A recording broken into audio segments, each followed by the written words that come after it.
अगर आप एक इंडियन हैं या भारत के इतिहास जानने में दिलचस्पी रखते हैं तो आपने कभी न कभी इस नाम को जरूर सुना होगा, हावड़ा ब्रिज, जो हुगली नदी पर बना हुआ है। अगर बात करी जाए कलकत्ता के इतिहास की तो वो बहुत पुराना है, लेकिन इसमें भी एक बहुत बड़ी मिस्ट्री है और वो है हावड़ा ब्रिज की। दरअसल हावड़ा ब्रिज हुगली नदी पर बना हुआ है जो हावड़ा और कलकत्ता को जोड़ता है। इस ब्रिज को बनाने के लिए इंजीनियर ने बहुत मेहनत करी और जब ये ब्रिज बनकर तैयार हुआ तो लोग देखकर दंग रह गए। आपको जानकर हैरानी होगी कि इतने बड़े लंबे ब्रिज को बनाने के लिए नदी के दोनों किनारों पर केवल 2 पिलर्स का इस्तेमाल किया गया है और इसके बीच यानी नदी में एक भी पिलर का इस्तेमाल नहीं किया गया है और साथ ही पूरे ब्रिज में एक भी नट बोल्ट का इस्तेमाल नहीं किया गया है। फिर भी करीब 80 सालों से ये ब्रिज बिना किसी डैमेज के आज भी अपनी जगह खड़ा है। हर दिन इस ब्रिज पर लाखों गाड़ियां और लाखों लोग गुजरते हैं, जिस वजह से ये ब्रिज दुनिया का सबसे बिजी ब्रिज में से एक है। सेकेंड वर्ल्ड वॉर के दौरान 1942 से 1943 के बीच में जापान ने कलकत्ता पर कई बार बमबारी की, जिसमें हावड़ा ब्रिज को भी निशाना बनाया गया था, लेकिन ये ब्रिज जापान की बमबारी से बच निकला। लेकिन हैरान करने वाली बात तो ये है कि जो ब्रिज जापान की बमबारी से बच निकला उसे आज की डेट में पान और गुटखा खाने वाले लोगों ने खराब कर रखा है। आज की कहानी है world famous and one of the best engineering construction Howrah bridge की, जिसका नाम तो सबने सुना है, लेकिन इसके करीब 150 साल पुराने इतिहास और इसके बनने की दिलचस्प कहानी के बारे में बहुत कम लोग ही जानते हैं। कोलकाता में एंट्री के लिए ब्रिटिश काल के इस आइकॉनिक ब्रिज से गुजरना भी एक अनुभव है। यह ब्रिज इंडिया की सबसे बड़ी रिवर ब्रिज और सबसे व्यस्त ब्रिजों में से एक ब्रिज है।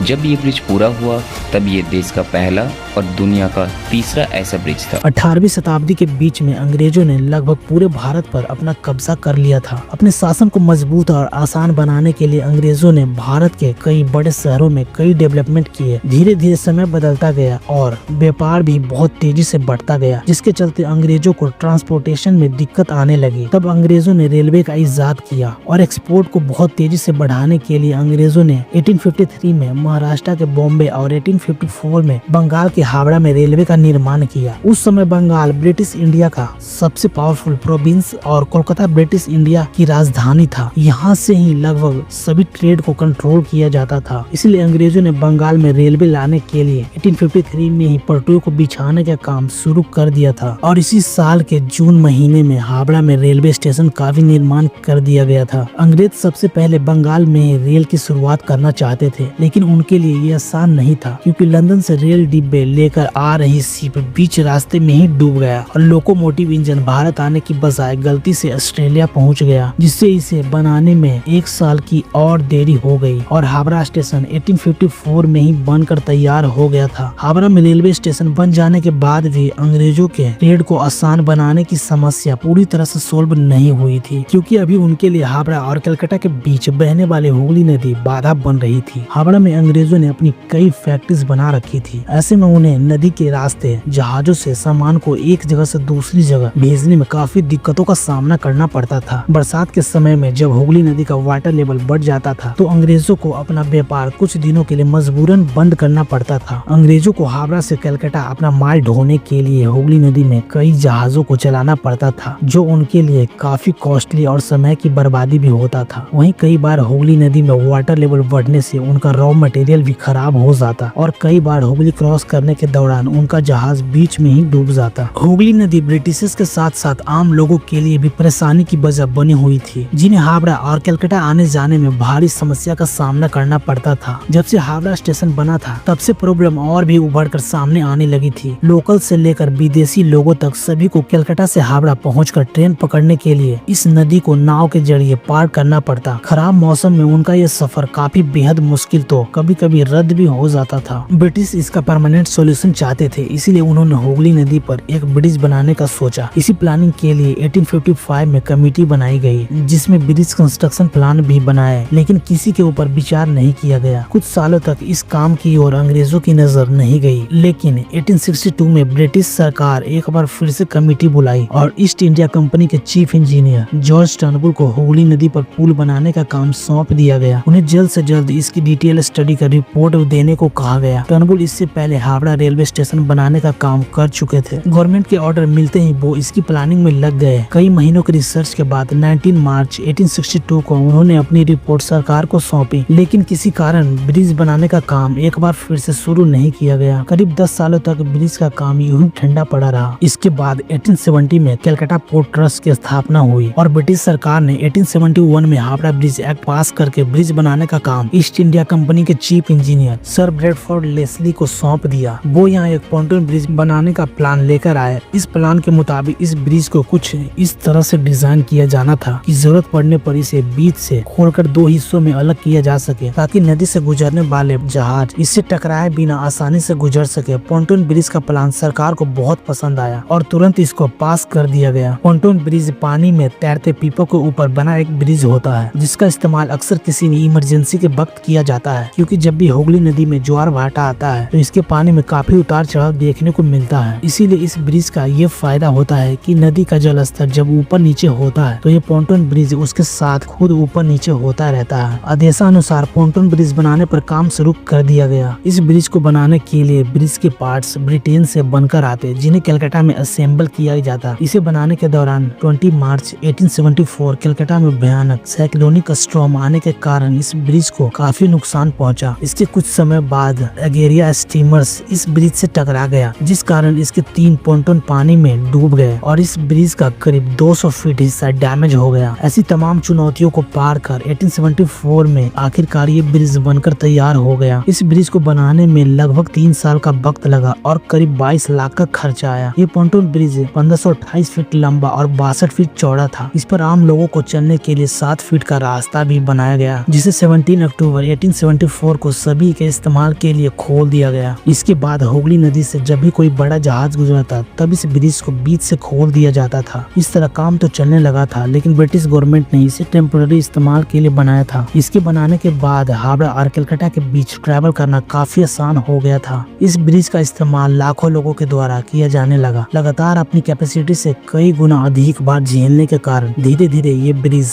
कमजोर पड़ने लगा, लेकिन ब्रिटिश गवर्नमेंट ने इसकी हालत पे कोई ध्यान नहीं दिया और आगे भी कई सालों तक इसे इस्तेमाल किया जाता रहा। गाड़ियों और लोगों के लिए हुगली नदी पार करने के लिए पॉन्टून ब्रिज तो रास्ता दे चुका था, लेकिन अब भी कलकत्ता की कनेक्टिविटी रेलवे से नहीं हो पाई थी। ब्रिटिश गवर्नमेंट कलकत्ता को दूसरे स्टेट के शहरों से रेलवे द्वारा कनेक्ट करना चाहती थी। रेलवे ब्रिज के डिजाइन और उसकी प्लानिंग का काम भी पॉन्टून ब्रिज को बनाने वाले chief engineer sir Bradford Leslie को सौंप दिया गया। लेस्ली ने इस काम के लिए अलेक्जेंडर मीडोज रेंडेल का साथ लिया। दोनों ने मिलकर डिजाइन तैयार करके इस ब्रिज के चीफ इंजीनियर आर्थर जॉन बैरी को सौंप दिया। 1882 में इस ब्रिज को बनाने का काम शुरू कर दिया गया और 1887 में ये बनकर तैयार हो गया। और इस साल महारानी विक्टोरिया के शासन के 50 साल पूरे हो रहे थे और ब्रिटिश ऑफिसर इसे गोल्डन जुबली ईयर के रूप में सेलिब्रेट करना चाहते थे। इसी वजह से इस ब्रिज का नाम जुबली ब्रिज रख दिया गया। रेलवे ब्रिज बन जाने के बाद भी पॉन्टून ब्रिज का लोड कम नहीं हो सका था और 20वीं शताब्दी के शुरुआत तक इस ब्रिज पर बैलगाड़ियों का लंबा जाम लगने लगा था। उस वक्त ब्रिटिश इंडिया की कैपिटल सिटी होने के साथ साथ कलकत्ता इकोनॉमिक सेंटर भी बना हुआ था, जिस वजह से यहाँ लोगों की भीड़ बढ़ चुकी थी। इस बढ़ती भीड़ से पॉन्टून ब्रिज पूरी तरह डैमेज हो रहा था। सामान से लदी कई बैलगाड़ियों रोज इसी ब्रिज पर घंटों खड़ी रहती थी। इतना भार उठाना इस ब्रिज के लिए इम्पॉसिबल हो चुका था। 1905 में एक्सीडेंट के खतरे को देखते हुए ब्रिटिश गवर्नमेंट ने इसका टेक्निकल इंस्पेक्शन कराया, जिसमें ब्रिज की बेहद खराब स्थिति का पता चला। ब्रिज की ऐसी कंडीशन को देखते हुए जल्द ही एक नए ब्रिज की कंस्ट्रक्शन पर सरकार को ध्यान देने के लिए कहा गया। इसके बाद ब्रिटिश गवर्नमेंट तुरंत हरकत में आई और नए ब्रिज की कंस्ट्रक्शन के लिए उसकी प्लानिंग और डिजाइन तैयार करने में जुट गए। अगले ही साल 1906 में पोर्ट कमीशन ने ईस्ट इंडिया के railway chief engineer RS height और कलकत्ता कॉर्पोरेट के चीफ इंजीनियर WB मैकेब की अध्यक्षता में एक कमेटी बनाई। उन्हें हुगली नदी पर एक नए ब्रिज के प्लान को रिव्यू कर उन पर डिटेल रिपोर्ट देने को कहा गया। दोनों ने कुछ महीनों बाद इस पर रिपोर्ट तैयार कर ब्रिटिश गवर्नमेंट को सौंप दी। कमेटी ने अपनी रिपोर्ट में 6 तरीके के ब्रिज बनाने के सुझाव पोर्ट कमीशन को भेजे थे, जिसमें टनल ब्रिज से लेकर फ्लोटिंग ब्रिज का सुझाव भी शामिल था। सभी 6 सुझाव पर गहन विचार किया गया। ब्रिज के कंस्ट्रक्शन, फाइनेंशियल एस्पेक्ट और ट्रैफिक पोटेंशियल को देखते हुए यहाँ फ्लोटिंग ब्रिज बनाने का निर्णय लिया गया। इसके बाद पोर्ट कमीशन ने नए ब्रिज के डिजाइन एंड कंस्ट्रक्शन के लिए टेंडर निकाला, जिसमें 23 कंपनीज को शॉर्टलिस्ट किया गया। इन कंपनीज को ब्रिज के डिजाइन बनाकर कमेटी को सौंपना था और सबसे सबसे बेस्ट डिजाइन बनाने वाली कंपनीज को 3000 पाउंड का इनाम भी मिलना था। इन सभी कंपनीज ने अपने डिजाइन को सबमिट किया, जिसमें से कमेटी को एक जर्मन कंपनी के डिजाइन पसंद आई, लेकिन उसे भी लोकेशन के हिसाब से अप टू मार्क न मानते हुए ड्रॉप कर दिया गया। जहाँ नए ब्रिज पर प्लानिंग चल रही थी, तो वहीं बंगाल में उस समय एक बड़ी राजनीतिक उथल पुथल से गुजर रहा था। लॉर्ड कर्सन के बंगाल पार्टीशन के फैसले के बाद हो रहे आंदोलनों के कारण नए ब्रिज के कंस्ट्रक्शन का काम शुरू नहीं हो सका। कई सालों तक ब्रिज का काम इसी तरह अटका रहा और साल 1911 आ गया। इस साल अंग्रेजों ने कलकत्ता की जगह दिल्ली को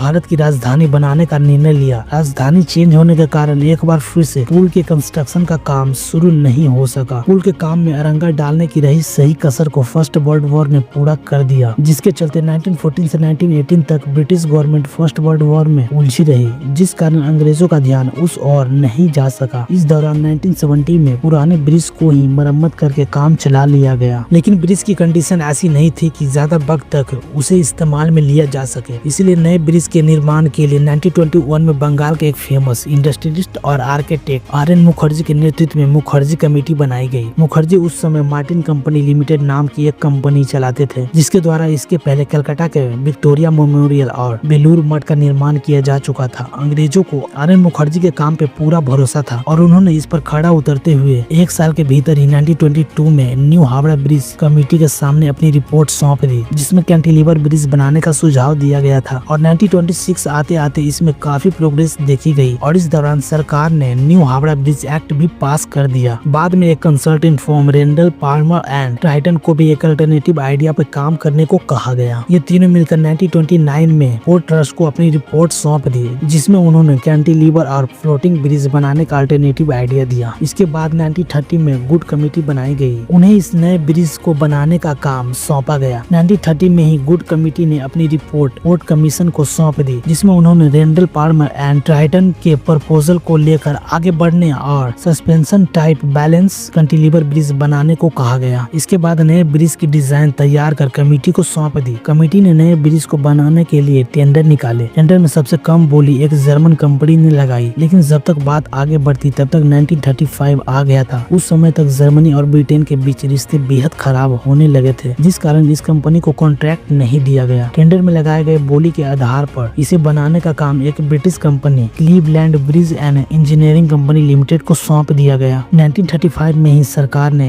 इस नए ब्रिज के कंस्ट्रक्शन के लिए न्यू हावड़ा ब्रिज एक्ट पास कर दिया, जिसके बाद 1936 में Cleveland bridge and engineering company limited ने हावड़ा ब्रिज का कंस्ट्रक्शन शुरू कर दिया। साथ ही पोर्ट कमीशन ने इसके फैब्रिकेशन एंड इरेक्शन के काम के लिए हावड़ा की एक firm बेर्थ wait born and जेसोफ construction company limited को शामिल कर लिया। इसके बाद हुगली नदी में उपस्थित भारी मात्रा में गादों को निकाला जाने लगा। एक रात जब नदी के तट से गाद निकाला जा रहा था, तभी एक विशालकाय टावर गलती से छूट गया, जिससे ये अपनी वजन के कारण करीब 2 फीट जमीन के अंदर घुस गया। इस वजह से उस समय इतना जोरदार धमाका हुआ कि खिदिरपुर में लगाए गए सेस्मोग्राफ ने इसे भूकंप के झटके के रूप में रिकॉर्ड किया। इस धमाके के पास का ही एक मंदिर भी गिर गया और आसपास के लोग डरकर सहम गए। इस दौरान गद की सफाई के क्रम में यहाँ 18वीं सेंचुरी की तोप और कई तरह के सिक्के भी मिले थे। कुल मिलाकर ब्रिज के फाउंडेशन को तैयार करने में 2 साल का वक्त लगा और ब्रिज के बाकी हिस्सों का कंस्ट्रक्शन 1940 में शुरू हुआ। इस ब्रिज को बनाने में कुल 26,500 टन स्टील का इस्तेमाल होना था। जिस तरह पोंटून ब्रिज के लिए सामान ब्रिटेन से आता था, उसी तरह इस ब्रिज में लगाने वाले स्टील से लेकर बाकी जरूरी चीजों का एक्सपोर्ट ब्रिटेन से ही होना था। लेकिन सेकेंड वर्ल्ड वॉर में उलझे होने के कारण ब्रिटेन केवल 3,000 टन स्टील की सप्लाई कर पाया। ऐसे में इस ब्रिज के काम को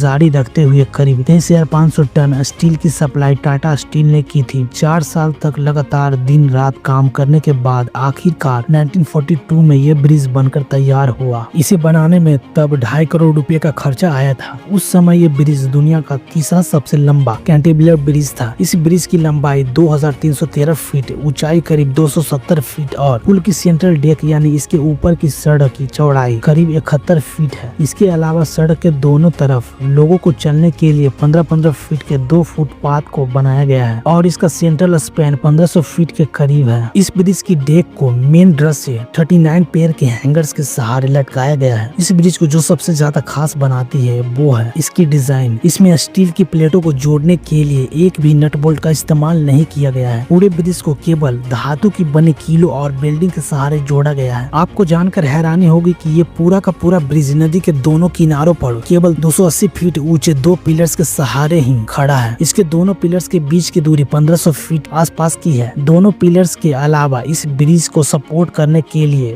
बीच में कुछ भी नहीं लगाया गया है। फिर भी बनने के बाद से आज तक ये ब्रिज जस का तस बना हुआ है। अपनी इस खास बनावट के कारण ये ब्रिज लाखों लोगों को अपनी ओर आकर्षित करता है। लोग इस बात से हैरान होते हैं कि इतना विशाल का ब्रिज इतने मिनिमम सपोर्ट पर इतने सालों तक कैसे टिका हुआ है। दरअसल ब्रिज के निर्माण के वक्त ही सरकार ने कंस्ट्रक्शन कंपनी को सख्त निर्देश दिए थे। इस ब्रिज को बनाने के लिए नदी में कम से कम पिलर्स का इस्तेमाल किया जाए ताकि नदी से गुजरते बड़े जहाज पिलर से टकरा न जाए। उस समय हुगली नदी के सहारे ही अंग्रेजों का सारा माल सप्लाई किया जाता था और ज्यादा पिलर के इस्तेमाल से शिप का इन पिलर से टकराने का डर था। हावड़ा ब्रिज कोलकाता को हावड़ा रेलवे स्टेशन से भी जोड़ता है, इसीलिए बाद में इसे गेटवे टू कोलकाता के नाम से भी जाना जाने लगा। ये ब्रिज न केवल सरकार के लिए एक बहुत बड़ी कामयाबी थी बल्कि कोलकाता और हावड़ा के लोगों के लिए भी बहुत बड़ी उपलब्धि थी। लेकिन उस वक्त इस शानदार ब्रिज को बिना किसी इनोग्रेशन के ही चालू कर दिया गया था। दरअसल उस समय सेकेंड वर्ल्ड वॉर चल रहा था और ब्रिटेन को डर था कि जापानीज एयरफोर्स कहीं कलकत्ता पर अटैक न कर दे। इसीलिए ब्रिटिश गवर्नमेंट ने चुपचाप बिना किसी इनोग्रेशन के ही इस ब्रिज को पब्लिक के लिए खोल दिया था। 20 दिसंबर 1942 की रात ब्रिटिश गवर्नमेंट का ये शक यकीन में बदल गया जब अचानक से शहर की ओर जापानीज लड़ाकू विमान मंडराने लगे और देखते ही देख जापानीज एयरफोर्स के विमानों ने इस ब्रिज के आसपास बमबारी शुरू कर दी। इस बॉम्बिंग के आसपास के क्षेत्रों में काफी नुकसान हुआ। दरअसल उस समय चाइना और जापान के बीच युद्ध छिड़ा हुआ था। वहीं ब्रिटेन और अमेरिका चाइना को सपोर्ट करते हुए युद्ध का सामान सप्लाई कर रहे थे ताकि वो एशिया में सुपर पावर के रूप में उभरते जापान को काउंटर कर सके। चाइना को वेपन सप्लाई के लिए उस समय एक ही रास्ता था जो भारत से होकर जाता था। जापान की नजर अमेरिका और ब्रिटेन के इसी सप्लाई चेन को तोड़ने पर था। उस समय हावड़ा ब्रिज के ठीक बगल में ही एक फेमस पोर्ट हुआ करता था। जापानीज एयरफोर्स हावड़ा ब्रिज के साथ साथ इस पोर्ट को भी तबाह करना चाहती थी, लेकिन जापानीज एयरफोर्स ने काउंटर अटैक के डर से हमला रात के वक्त किया। रात के अंधेरे में जापानीज एयरफोर्स का निशाना चूक गया और बम हावड़ा ब्रिज की जगह एक होटल पे जा गिरा, जिससे आसपास के क्षेत्रों में तो काफी हानि हुई, लेकिन किस्मत से हावड़ा ब्रिज को कोई नुकसान नहीं पहुंचा। सेकेंड वर्ल्ड वॉर खत्म होने के करीब 2 साल बाद 1947 में भारत अंग्रेजों से आजाद हो गया और हावड़ा ब्रिज का मालिकाना हक भारत के पास आ गया। आजादी के बाद इस ब्रिज का इस्तेमाल काफी बढ़ गया था। उस समय कलकत्ता और हावड़ा को कनेक्ट करने के लिए ये एकमात्र ब्रिज हुआ करता था। 1993 से पहले तक इस ब्रिज पर ट्रैम भी चला करती थी, लेकिन अन्य गाड़ियों से पड़ने वाले बेतहाशा लोड के कारण 1993 में इसे बंद कर दिया गया। अपने यूनिक डिजाइन के चलते ये ब्रिज इतना पॉपुलर हो गया कि देश और विदेश के कई फिल्म डायरेक्टर ने इस ब्रिज को अपनी फिल्मों में दिखाया। 1965 में इस हावड़ा ब्रिज का नाम महान पोएट रविंद्रनाथ टैगोर के ऑनर में इनके नाम पर रविंद्र सेतु कर दिया गया, लेकिन आज भी लोगों की जुबान से इसका पुराना नाम नहीं उतर पाया है और लोग इसे हावड़ा ब्रिज के नाम से ही जानते हैं। 1970 तक बंगाल की बढ़ती आबादी और कॉमर्शियल एक्टिविटीज में आई तेजी के बाद